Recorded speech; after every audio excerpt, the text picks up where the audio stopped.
अमरीन नाम की इब्तदाई तारीख अरबी ज़ुबान से निकलती है।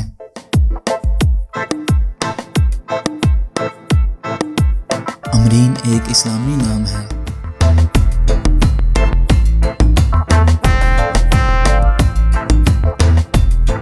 अमरीन नाम का शुमार लड़कियों के नामों में होता है।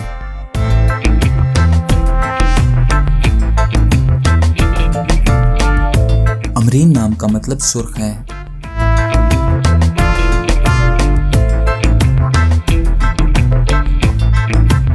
मौजूदा डेटा के हिसाब से बुनियादी तौर पर अमरीन नाम की शोहरत में 2007 में तेजी से इजाफा हुआ। अमरीन नाम की पॉपुलैरिटी का ग्राफ आप 2004 से 2020 तक देख सकते हैं। ट्रेंड्स के हिसाब से अमरीन नाम की शोहरत का ग्राफ 2018 में मकबूलियत की इंतहा को छूने लगा।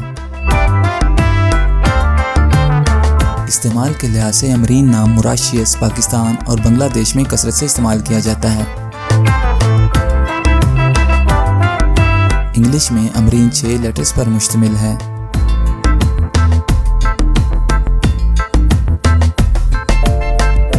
उर्दू में अमरीन 5 हरूफ पर मुश्तमिल है।